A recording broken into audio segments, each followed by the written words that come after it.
Welcome to episode 9 of the This Is Reportage podcast. My name is Alan Law, I'm the founder of TiR, and I'm a wedding photographer too.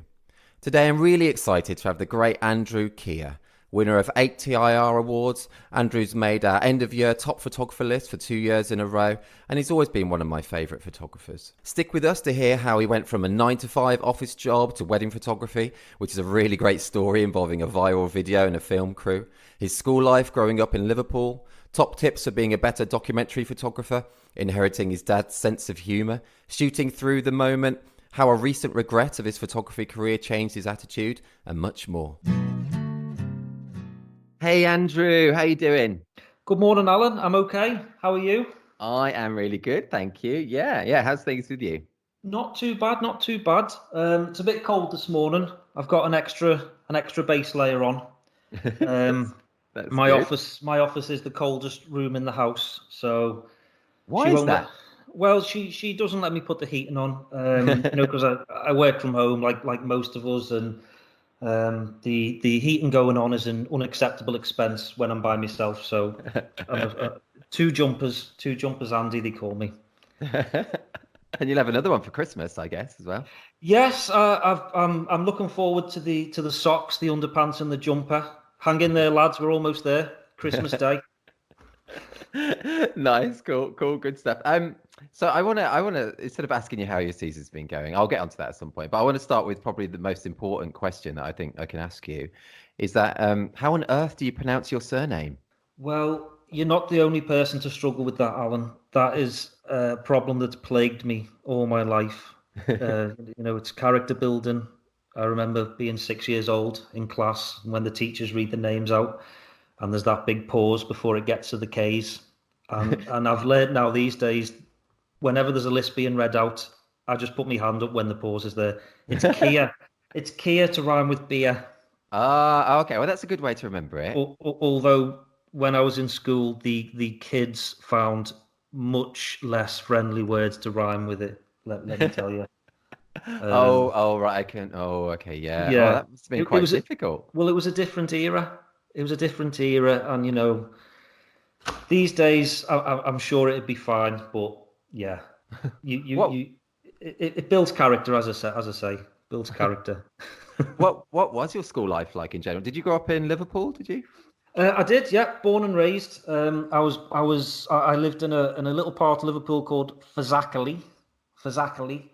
Sounds cool. Um, well, yeah, it was all right until I went to school in a different part of Liverpool. I went to a school in South Liverpool called Blue Coat. If anyone listening is from Liverpool, they'll know that's the best school in Liverpool. I don't like to brag, but I still wear my lapel badge when I'm out. Blue Coat School for Boys. But when I got there, the pupils asked me, where are you from? Because you're not you're not from around this area. And I used to say I'm from Fazakerley, and they'd all kind of stop and look at me and go, "Oh my God, I, like it's rough round there, isn't it?" And I'd be like, "Well, no, it's all right." And I realised as I've grown up that it's actually one of the roughest parts. It's one of the roughest parts of Liverpool, Oh, Fazakerley. really? Um, but my mum and dad are still there, so it's all right. It's all right. And you It didn't scar me too much. and you don't sound that scouse. Are you still in Liverpool now, or I am. Well, actually, I'm slightly north of the city now. I'm in a little village called Formby. But is that where I've George is? always It was George from there. George George George Formby. Formby. um, possibly. That's a little bit before my time. That Al. That is it's a bit. Sorry, yeah, bad dad joke. Sorry. Go on, Andrew. That's all right. No, so I've always lived in Liverpool. I'm moving my way though. I've moved from Fazakerley to Crosby, and then I've moved up to Formby. So I'm, gradually improving the postcode, gradually moving up the rungs. That's going to wind up some of my mates actually, but yeah. That's funny. And what were you? And so, as a kid, then, like, were you into photography? I read somewhere that you always wanted to be a police officer, a bit different to wedding photography. Yes, Why the change of yeah. direction? Well, that was always my my dream when I was a kid. I wanted to be a policeman. I wanted to be a police officer. It was just sounded like a really cool job. But unfortunately, I was born pretty much as blind as a bat. My prescription was almost off the scale. I had to wear jam jar glasses for school, Oh, and right. unfortunately, I was about 1,000% outside the what you needed for the police. So unfortunately, I couldn't go down that route. So I had to find something else to do, and it ended up being fairly normal, working in an office 9 till 5, nothing too exciting. And the photography thing was, well, it's a bit of a strange one because I'm not a photographer who was born with a camera in hand. I mean, I never had a camera until I was about 30. So I've not, it's never that something that's really interested me.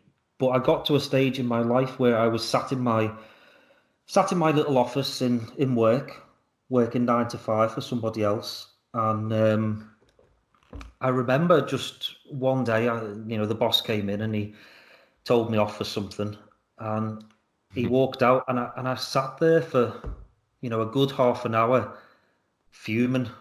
I was so angry, and I didn't, not at the boss, because I had cocked up. It was my fault, but I remember thinking, I don't want to do this anymore. It's like I've wasted. I think at that point it was 9 years. 9 years sat in an office and going out and doing officey type things, and I thought I need a massive change because I'm becoming stressed, and I'm becoming not a nice person, and I'm falling out with my other half a lot, and it's not what I wanted to be. I'm a naturally kind of happy, positive person, believe it or not. Just like your online persona. Just like my online persona, I've always got my tongue firmly in cheek, and I think people who know me know that Yeah. I'm basically I'm nice. I'm okay. I'm not too bad. I wasn't in a good place at the time. I was just really not depressed. I'm not that far, but when you just kind of you don't look forward to the day. You Yeah. just don't look forward to reading your emails. You don't want to answer your phone to anybody. You just want to keep your head down, go home, and try not to think about work the next day. And I remember going to my cousin's wedding. It was about 7 years ago. And I was at the wedding. I'd had a few beers, and I saw the wedding photographer. And I remember thinking that's a cool guy. Um, Bear in mind, I'd had about 8 rums at this point. But to me, he looked cool. He was doing his thing. He had the slicked back hair. He had the Converse on. He had loads of gadgets. The flashes were going off. And I thought, what? That is just nothing I've ever seen before. In my mind, photographers are really boring, dull, old people who are not, you know, uninteresting. And seeing him in action, I kind of started to stalk him through the evening reception. And at one point, he sat down at the back of the room with his Apple Mac laptop, MacBook, um, obviously, because that's a cool thing to have. Yeah. And he started working on some of the pictures, and I was leaning over his shoulder, and in my recollection, I was keeping a very respectful distance, but in reality, I was probably leaning right over his shoulder, pointing with my finger, saying, "Oh, mate, oh, zoom in on that one there, mate. Let me see that one." And they just looked amazing. They looked like nothing I'd ever seen before. I mean, I've only ever at that point I'd only ever seen kind of my parents' wedding album, my nan's wedding album, and I had in my mind what wedding photographs were supposed to look like. So when I was looking at this guy's work, I was blown away. I thought that looks amazing, and he looks really cool. And the the long and the short of it was, I asked him how did how do you get into this job? And we had a little conversation. He was very polite, but now that I've shot a lot of weddings, I know he was just probably trying to get rid of me at the time. But I ended up coming away from that, going back to work and thinking, right, that's a cool job. I want to do that job. So there was no build up to it. There was no, I was born with a camera in my hand. There was no, my dad had never given me a camera or anything like that. I've never been in a dark room in my life. I just saw someone that I thought was cool, and I thought, I want to do what that person does. He looks like he is enjoying life. That's cool though, man. But how did you go from that then to learning the craft of it and starting a business? Well, from that point, luckily I've got a very patient, very understanding wife, and she kind of saw that I wasn't happy doing what I was doing. So she must have saw something in my eyes that told her that this was something that wasn't just a pipe dream. I was really enthusiastic about it, and it's possibly because I hadn't been enthusiastic about anything work related in a long time, in years. So she said, okay, let's look at the finances and see what we can do. So I put together a little shopping list. I Googled everything, I YouTubed everything, and I bought some bits and pieces. And I remember at the time, my other half, Lucy, she actually fell pregnant with twins. Wow. And they were born in August, and I remember that Christmas, that December, was when I got my delivery of all my camera equipment. Wow. So my twins are 6 now, so I always know when I started. I started teaching myself photography just after the twins were born, so 6 years ago now. And I really was for most of it self-taught. I mean, YouTube, as I think everyone knows, it's an amazing resource. There's so much on there. People just want to give information away. They want to share things. They want to teach. And I this sounds terrible now, but I spent most of my working day. I really hope my ex-boss is not going to tune into this. But I spent most of my working day at my computer watching YouTube videos and reading reviews and looking at wedding blogs. And the whole world was just opened up to me then. I had no idea what contemporary cool wedding photography was like. YouTube and tutorials and looking at people's websites, that became my daily job for a good, I'm talking 3 months, 4 months. I did just enough normal work to avoid getting a bollocking, and in the rest of the time, I started to really absorb as much information as I could on weddings and how to shoot them. And eventually I realized that some wedding photographers offer workshops. And it's, again, something I'd never heard of at the time. Wedding photographers teaching other people how to be wedding photographers. That's insane. Why would you do that? So I actually signed up with the first photographer that I saw at my cousin's wedding. He was running a workshop. Can I mention names at this point? Yeah. So that was Johnny Draper. Oh, cool. Yeah. That was Johnny Draper, the legend himself. Oh, awesome. He's just had a baby with his other half as well. So congratulations, Johnny, if you're listening. Oh, congrats, man. Welcome to the real world, finally. No more late nights and cocktail parties and all that kind of shenanigans. So yeah, it must have been a good workshop then. Yeah, do you know, it was excellent. It was and it was just the right level for someone like me who had big dreams but zero technical capability. I don't know how the exposure triangle works. That's esoteric ancient knowledge that's a place where like planes disappear to, isn't it? Exactly.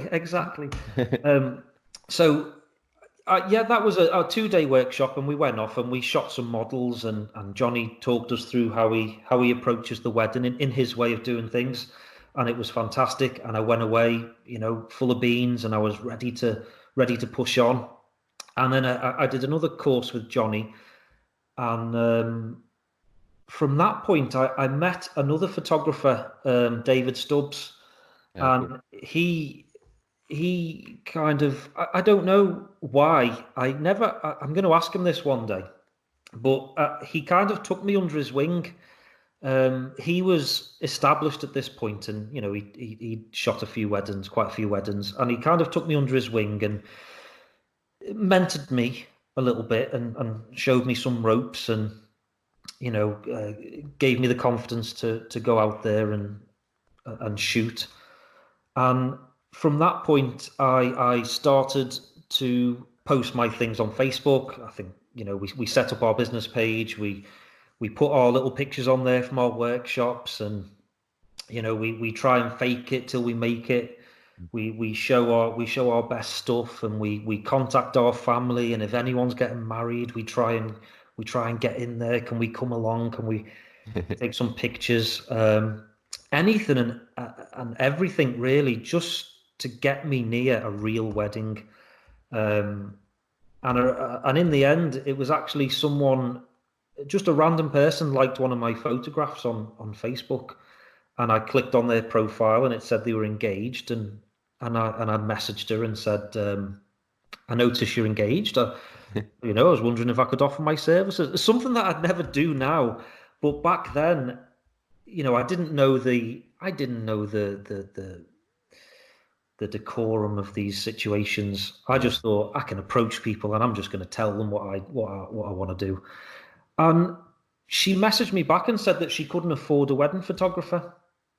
It was like, it's a sign. This is tailor-made for me to step in now. So I messaged her back and said, right, I'm going to come and photograph your wedding. And she said, no, honestly, the budget's tight. We've got no money. It's a small do. We're an older couple. We're not interested in the big do. And I said, no, I want to come and photograph your wedding. I probably said something like, every person deserves to have quality wedding photographs. Nice line. Not that I'd ever taken a quality wedding photograph in my life at that point.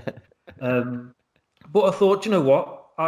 I'm gonna, if I approach this with as much heart and as much dedication and energy as I can, is that going to be a bad thing? And I'm not going to charge her for it anyway. And she's not going to get a wedding photographer. If I hadn't have stepped in, she wouldn't have had a wedding photographer. So I thought, it's a sign. So I went and did it. And then she said to you, you can't use any of the photos online. Yeah, then she said, yeah, don't use any of those pictures. Don't like them. And then from there, it kind of filled me with a bit of confidence to approach other people, and a little bit of a blur, because I was still working at the time, and I was trying to juggle the 9-to-5 job with also shooting a couple of weddings. And it suddenly started, and I'm sure lots of people say this, but it suddenly started to snowball. And I can't quite remember the moment when it did, but all of a sudden, I remember looking at the diary and thinking, oh my goodness, I've got 12 weddings booked in here for later this year and early next year. And these were people who hadn't really seen much of a portfolio from me, and they were actually going to pay me to come and do it. So I had to kind of make a decision then what I was going to do. Do I want to try and do this full time? Do I want to keep going part time and use it as extra money and just slowly build up to it?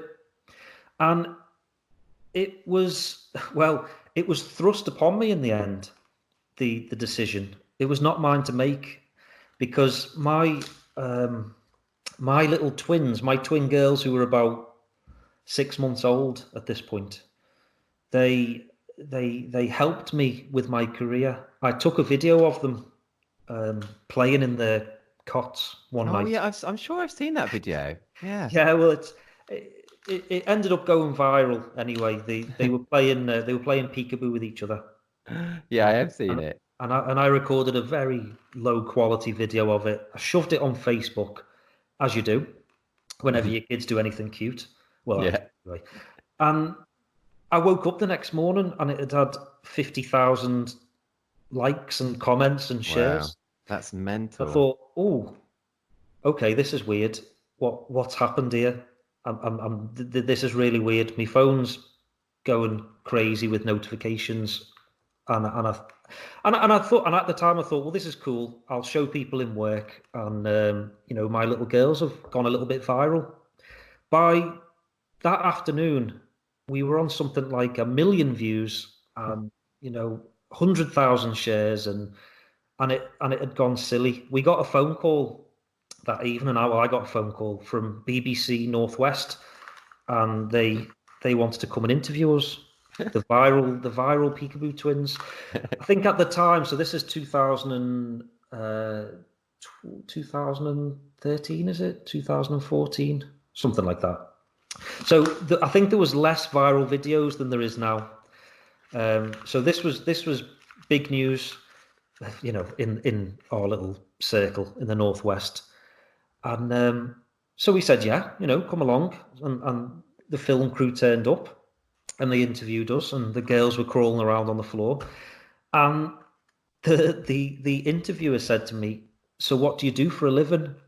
And this mad rush of energy came over me. And I said, I'm a wedding photographer. And he said, oh, right, brilliant. And then the interview finished. And my wife kind of leaned into me and said, but you're not a wedding photographer. And I was like, yes, but that sounds much cooler than saying I'm a quantity surveyor for a flooring company. So I thought nothing else of it. Went into work the next day, and my boss called me into the office and said, I saw on the news last night, what's this about wedding photography? And I kind of was, I had to come clean. I said, look, I have been doing another job on the side. It's not impacted my job at all. Again, I hope he's not listening to this. Sorry, Nigel. I did at one point. I even had Lightroom installed on my office computer. But I came clean to Nigel, and he said, and do you know what? He was absolutely sound about it. He said, cool. That's absolutely fine. He said, everyone's got a graft. Everyone's got to do what they've got to do to get paid. He was a proper entrepreneur, actually, my old boss. So he was on board with it. But from that point, now that I'd told him I was a wedding photographer, I just thought, well, why don't I just go and be one? Do you know what I mean? It was very, I don't know, it was strange. I was toying with the idea for so long. Should I or shouldn't I? Is this a real job to go to, or should I stick with what's safe? Because, that salary coming in every week it's quite a hard habit to kick. Yeah.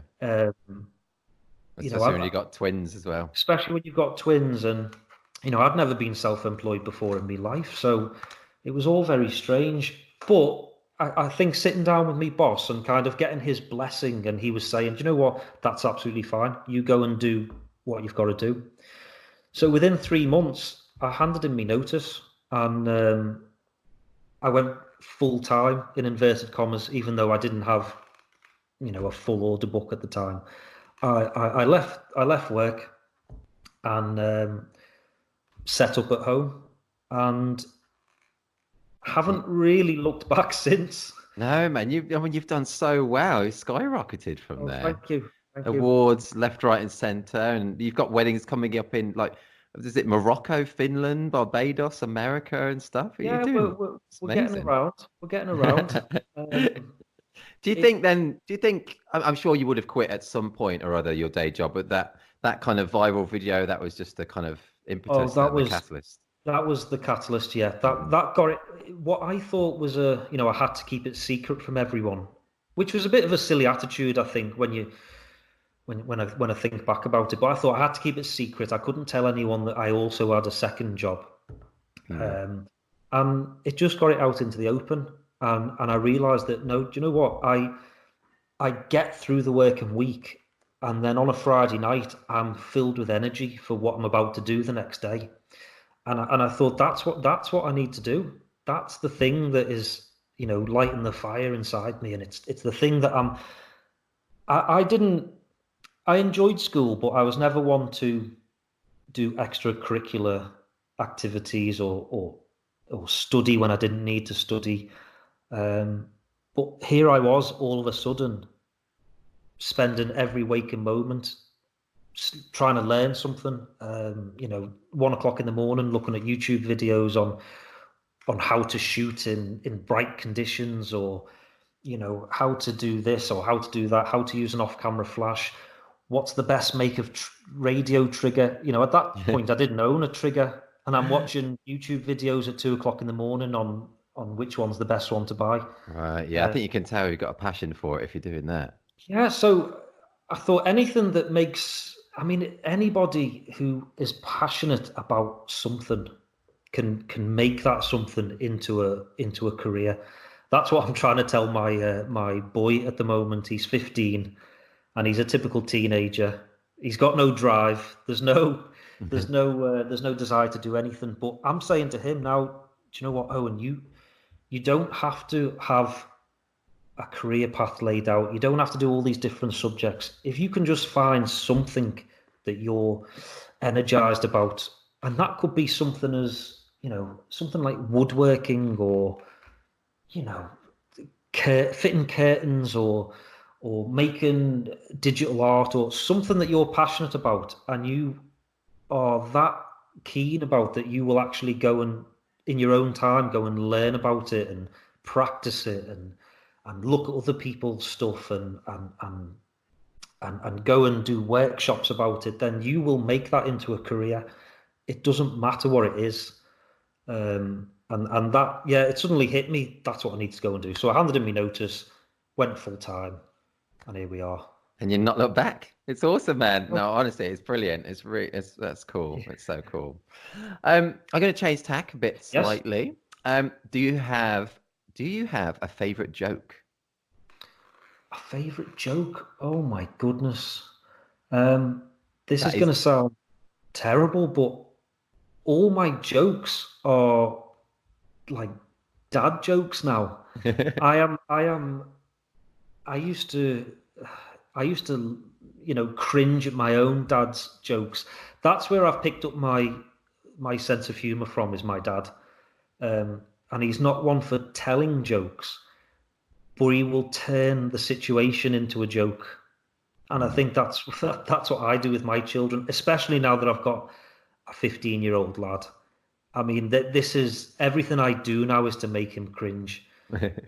My life's mission is to make Owen kind of run away in fear and disgust about the jokes that I've just made. So while I don't have a joke, I will, I'll make him cringe. Anything I can do to make him cringe. It's fair game. Yeah, I mean, his friends have just started using the Alexa devices now to call each other. The ones with the screens on, and they'll have video calls with each other. Unfortunately for Owen, every Alexa in the house will ring when one of his friends calls. So it's a race against time to see who can answer one first. Owen runs to his room. I run to the kitchen and start stripping off, because I need to really terrify whoever's on the other end of this call. And I'm scary. Remind me never to call you on Alexa. Yeah, I'm fully invested in the dad way of life now. So there's a reason that he hasn't invited any girls back to the house, any of his mates back to the house. He knows that I work from home and I'm going to be in. So that's funny. Yeah. Right? If you could be someone else for a day, living or dead, who would you be? If I was going to be somebody, wow, okay. Can it be a fictional character, or has it got to be a real character? I think it could be anyone. Yeah, anyone. Okay. Well, I was listening to one of your other podcasts, Mr. Fox. Oh, yeah. Mr. Fox stole my person. What, Arnie? Yes. So he stole an Arnie, and I remember thinking at the time, oh man, I hope Alan doesn't ask me that one now because he's stolen my idea. But I was watching one of my favorite films last night, so it's an obscure one. It's not Predator 2, is it? It's not Predator 2. Okay. It's a series called The Evil Dead, the Oh, yeah. old school Evil Dead, and there's a character called Ash, and he's the lead. Bruce Campbell, the actor, he's a cult hero. And if I could be like anyone, it would be like Ash.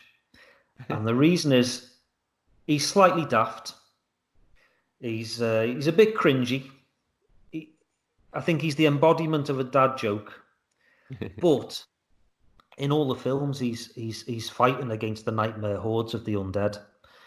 And the way that he works is that if there's a problem, you don't sweat it. You attack it with a chainsaw and a shotgun. And Good life advice. honestly, in a way, he kind of ruined. I love horror films, and Ash from The Evil Dead has ruined modern horror films for me because I see so many main characters who are terrified, hiding under the bed, sweating, running away, and I always think, what would Ash do? Ash should pick something up and hit the zombie over the head, or punch the vampire in the face, or kick the monster down the stairs.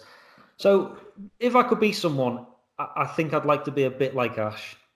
Okay, that is cool. That is cool. Cool. Let's go back to your photography. Do you have any regrets in your photography career so far at all?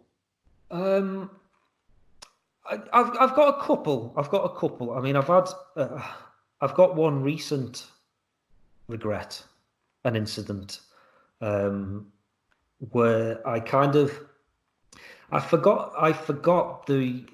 forgot rule number one that I think governs all wedding photographers. Well, not wedding photographers. I think it should govern everyone in general.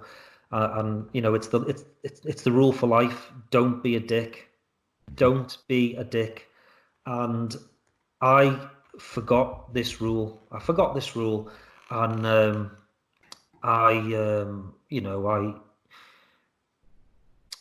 it's a lonely job being a wedding photographer.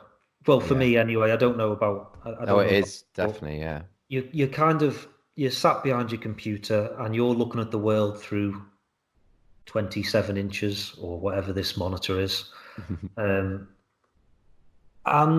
you can get a little bit of tunnel vision and you can forget that we're all just trying to do our best for our couples, and we're all just trying to, get on in life, and basically we're all just trying to pay the bills, aren't we? That's what it's all Yeah. about, essentially. And it just so happens that we're trying to do it in a way that we love. So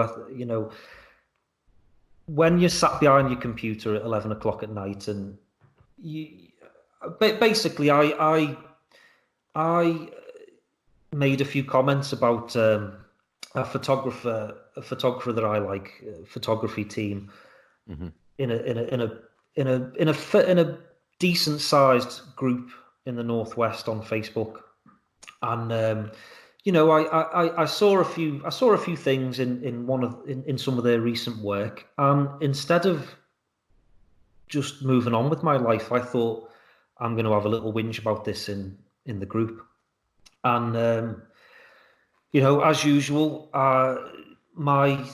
the things I do online tend to explode in my face. They snowball out of all proportions, and before I know it, I'm getting private messages from the photographer in question.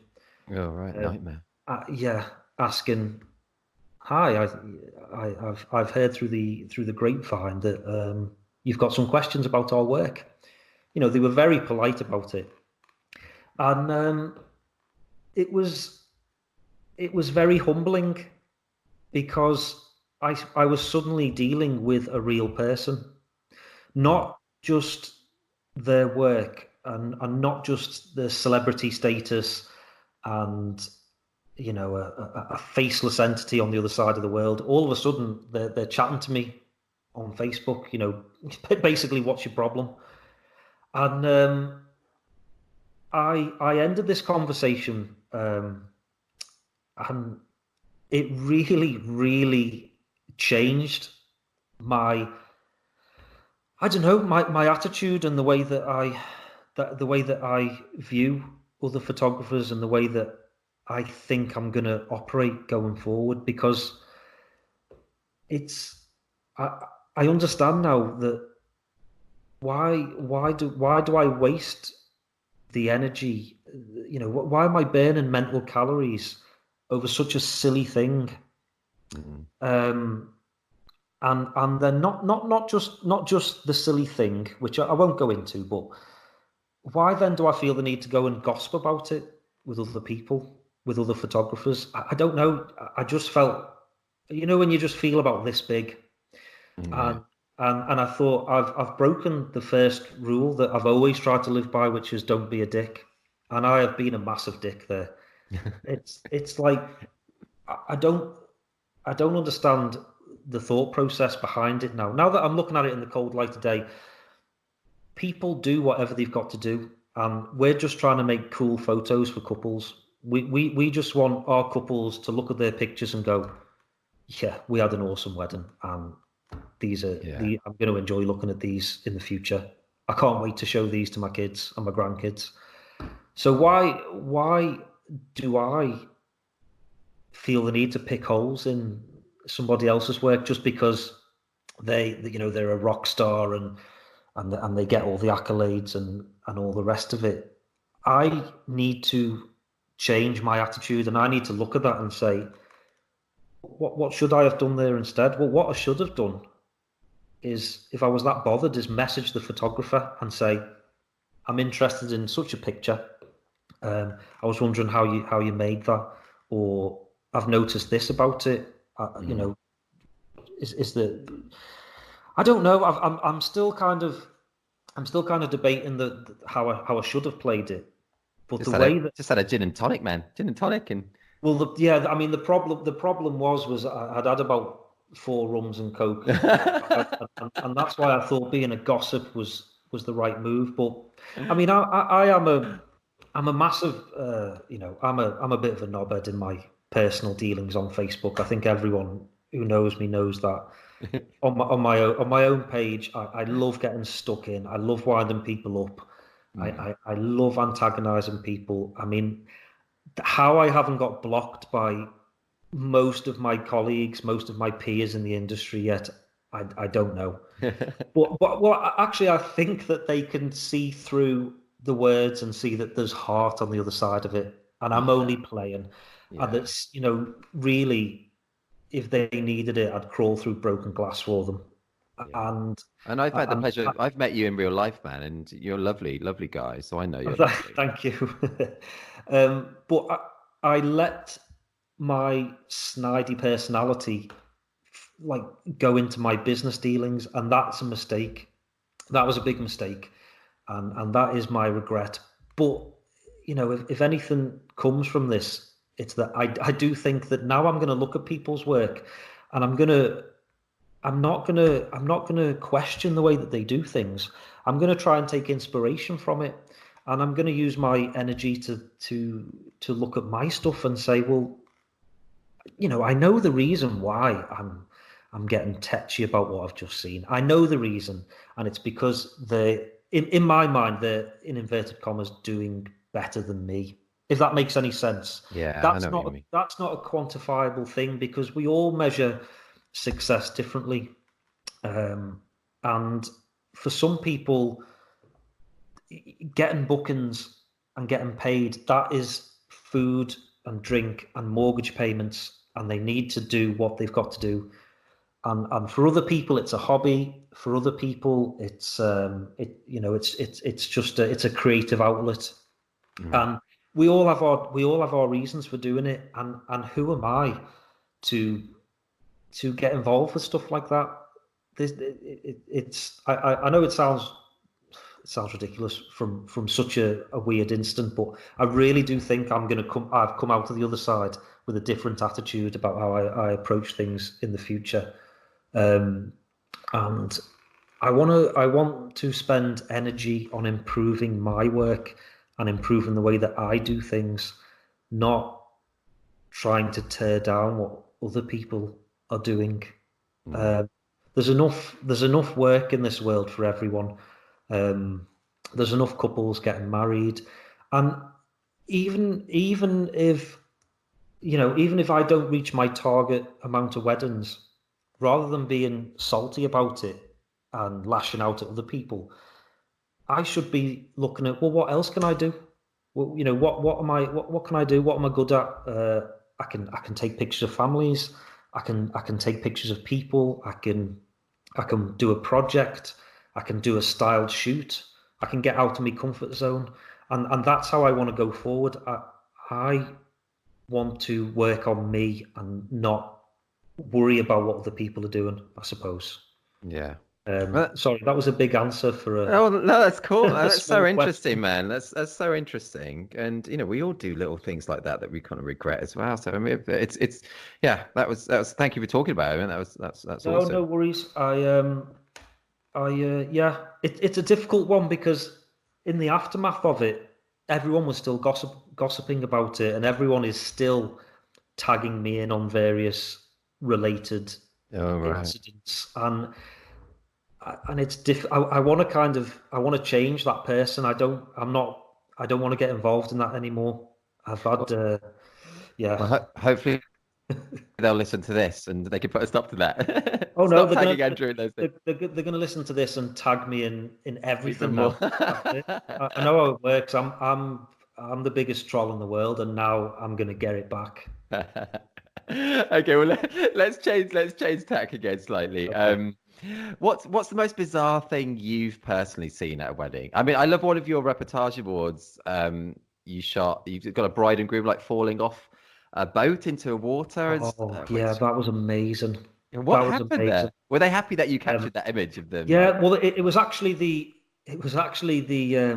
mother of the bride and the mother of the groom in a canoe. And we were at a TP wedding, and it was in the countryside somewhere, and it had a boat and lake. And just prior to this picture being taken, we had the bride was in a canoe, the groom was in a canoe, the groomsmen were out there. Everyone was having a little paddle around, and it was all very civilized. Then the mothers wanted to have a go, so they sat in the canoe, and I was kind of at the riverbank. At the lakeside, and unfortunately for the mothers, it was the groomsmen who, what's the boating term? Is it to cast off?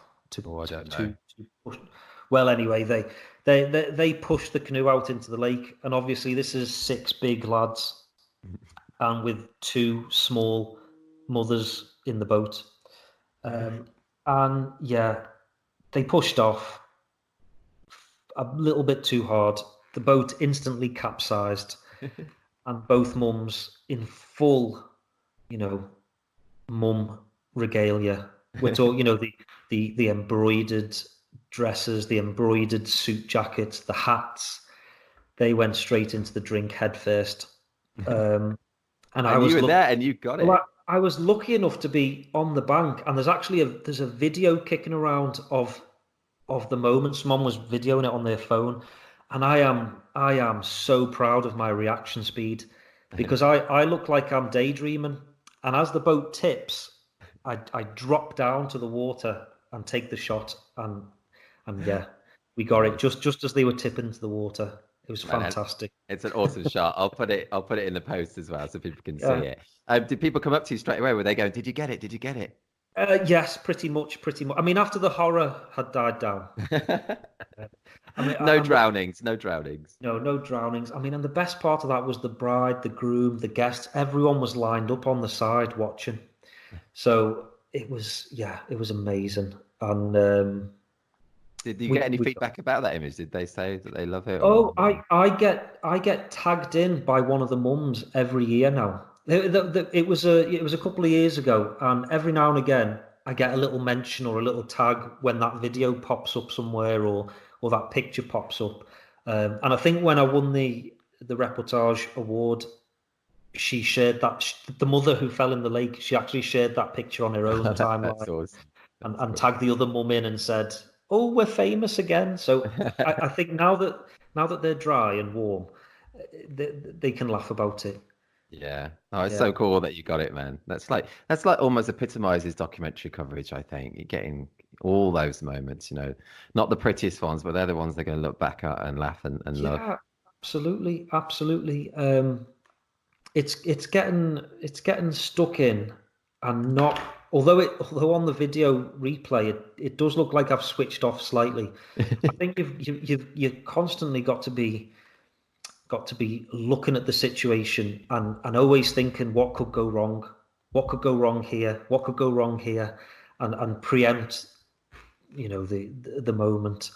Um, Well, but that's cool because it's going to lead me on. Actually, I've only got kind of time, I think, for one more question. But I was going to ask you specifically because I'm actually really interested to learn from you, and there's a chance for you, I guess, to give back after learning on YouTube and books and stuff. What would be your top tips really to help someone become better at the documentary side? so Because this you're is so good, man. Sorry, you're so good. So I'm going to learn from you. What are your top tips? oh man, well, wow, okay. I think the the biggest takeaway, and this is one, always it always causes a divide, doesn't it? This one, and you'll see two different schools of thought on it. And one camp says, well, if you take more than two shots of a moment, then you're overshooting. And even though they've typed that on Facebook, that's the voice that I can imagine them using at the time. And then there's me, and there's other photographers I know. There's the other way of looking at it, which is, if a moment's happening, then you shoot the shit out of it.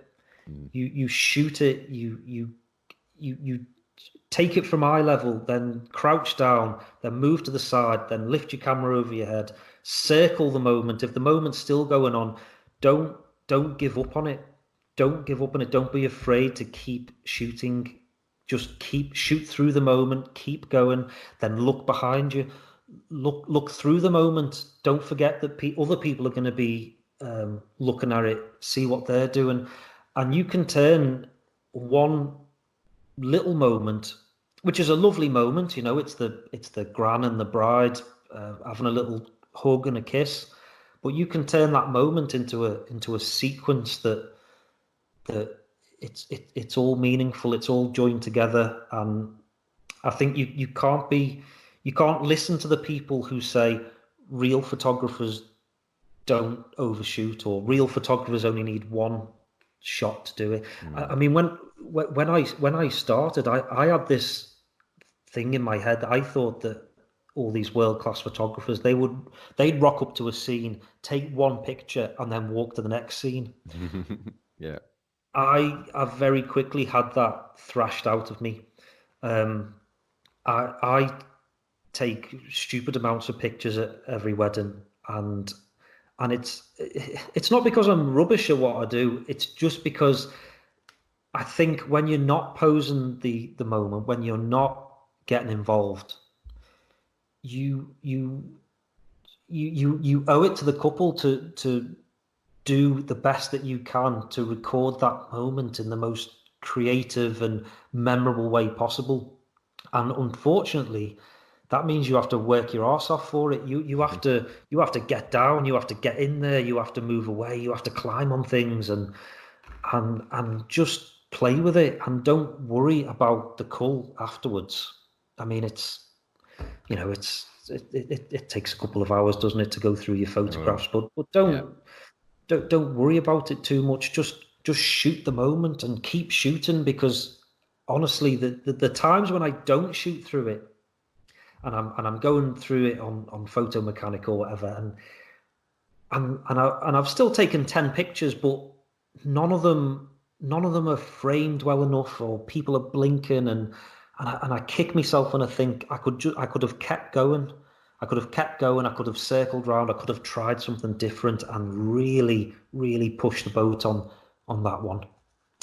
So yeah, so I think that would be my first bit of advice is don't worry about what other photographers might say if you're talking about how many shots do you need to take, because it doesn't matter. If people can get awesome moments in one shot, then I do take my hat off to them. They are amazing. I'm definitely in the other camp So, where so am I though, man. I was just nodding the whole of that. I totally agree with you. Totally agree. well that stemmed from, I don't want to give you a plug. Can I give you a plug? Is that allowed? I don't know what. Well, I've watched a lot of YouTube and I've done a lot of workshops and I've shot a lot of weddings now, and your workshop that I did, law school, I don't know how many years ago that was now. Are we talking 4 years ago? I think it was about 4 years, yeah.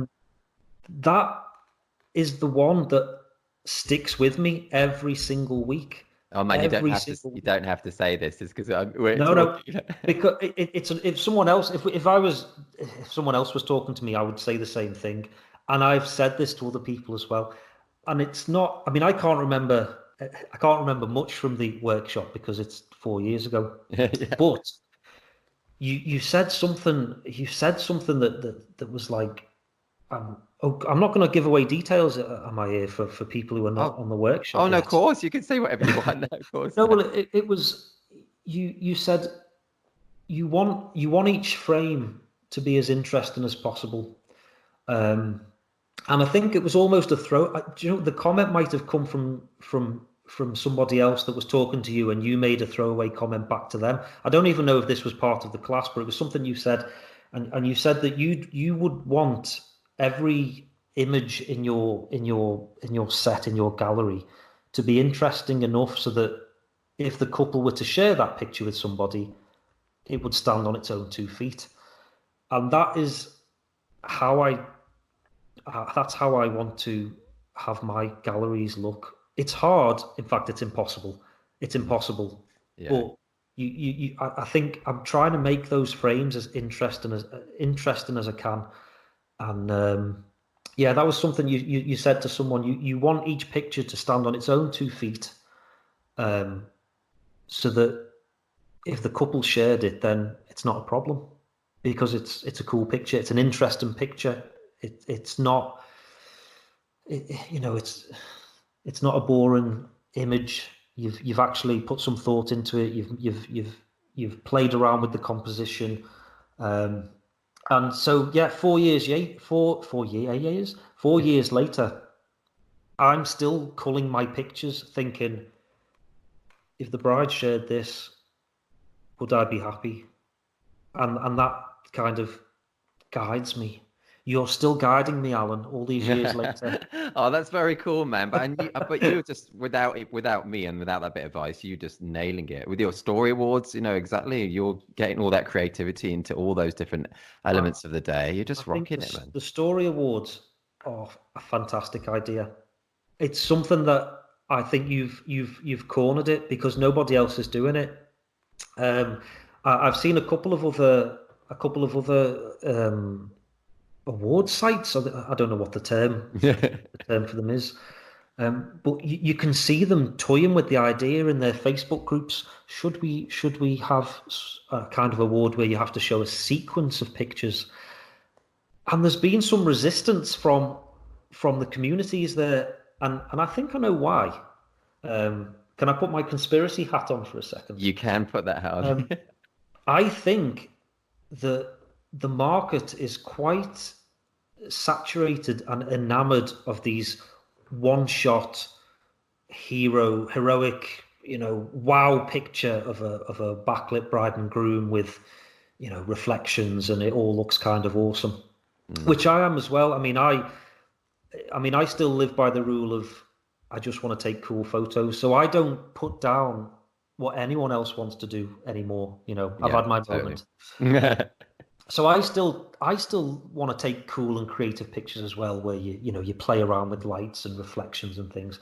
Yeah. But I think that people are so used to those pictures that the thought of trying to enter a sequence of 20 odd images that each stand on their own 2 feet, that are not going to put a judge off and that tell a story. Oh my God.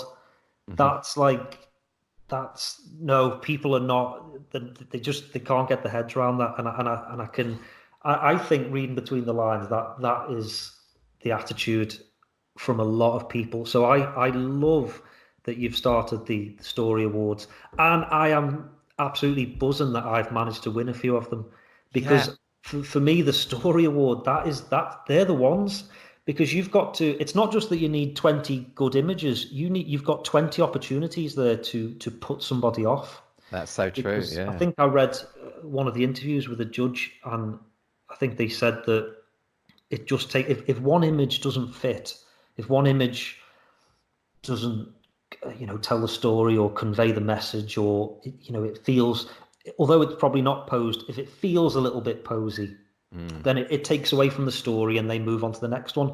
So you've got to be on your game to win one of those. So I love those.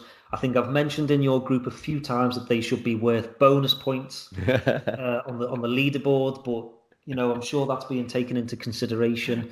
All your Uh, feedback's always taken into consideration.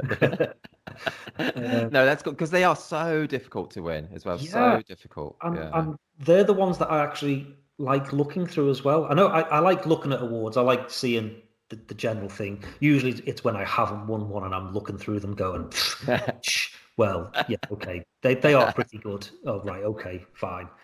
I need to up my game for next month. Yeah, I always start off with a bad attitude, and then by the end of looking at the gallery, I'm like, okay, yeah, they were shit hot. Okay, fair enough. But That's but yeah, the story ones, I actually enjoy looking at them anyway. I think they're brilliant. that's And cool. a really good, a really good test for anyone who's entering the awards, or who's thinking about entering them, or joining up. Those Story Awards, they really make you think about what you're entering, and the sequence, and it's really useful for your blogs as well, because I mean, I don't know about you, but I suffer sometimes from overpopulating the blog. Mm. Um, and I could definitely trim some fat from some of mine. So I think the exercise of putting these Story Awards together and trying to trim down an enormous wedding just to 20 images. I mean, that's really useful for when I put the blogs together, because now I'm almost looking at these blogs as next month I might enter this blog into the Story Awards. Yeah, So that's cool. Yeah. how much can I trim this down so that I don't have to do any work next month? You know, especially given the complexity of the This Is Reportage and entering system. How which is which is not complex. unbelievable. Um, but It's funny. you've assured me that the developers are going to sort out a big red button just for me. I mean, you can add it just into my account if you want, and Okay, just for I'll you, use that. Andrew. Oh man, Andrew, honestly, we're out of time, but I mean, Oh, I no could worries. talk to you for ages. That was so good, so interesting. Thank you for that. No Thank you for your problem. time and openness and honesty. Honestly, it was brilliant. Thank you so much for having me on. I'm a little bit starstruck, but Ah, you're my main man. You're oh my man, you're my number one, it's a total, and it's a total honor to have you on this. It really is, dude. It really is. no worries, mate. No worries.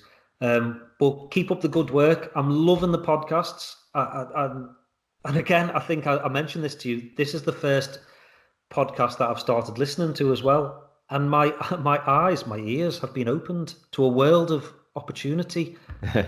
People do podcasts, and I'm listening to them, and I'm learning things. And people are going to learn from yours, man. Oh People are going to learn well, from yours. They really yeah. will. I hope They I don't really turn off too many listeners. No, man, it's great. Honestly, so good. And hopefully I'll catch up with you soon, man. Yeah, no worries. Have a good party next week, Al. Cheers, man. I'll see you I'll see soon. you later. Bye bye. Cheerio. Cheerio. Thanks for listening to the 9th episode of our This Is Reportage podcast. I really enjoyed talking to Andrew, and I hope you did too. I've added the viral video of his twins that he mentions in the episode on our site at thisisreportage.com, where you'll also see more examples of his work, a link to his website, and a full transcript. If you did enjoy it, you can subscribe to our show on iTunes to be notified when each new weekly episode is ready, bringing you advice, tips and backstories from some of the world's best photographers each week. And if you're not already a member of This Is Reportage, check out all the benefits of joining us. We're all about promoting the skill and artistry of documentary wedding photography, and members receive lots of benefits, including 60 Reportage Award entries and 18 Story Award entries per year, an unlimited number of images shown on your profile, exclusive discounts on wedding photography related products, invites to our physical meetups and parties, and much more. Collection 13 is open for entries now too, and this will be the first of our 6 collections for 2020. So if you're interested in possibly making our top 100 photographer list for next year, now is a great time to join and start entering. No poses, nothing staged. This is Reportage. And this is bye for now.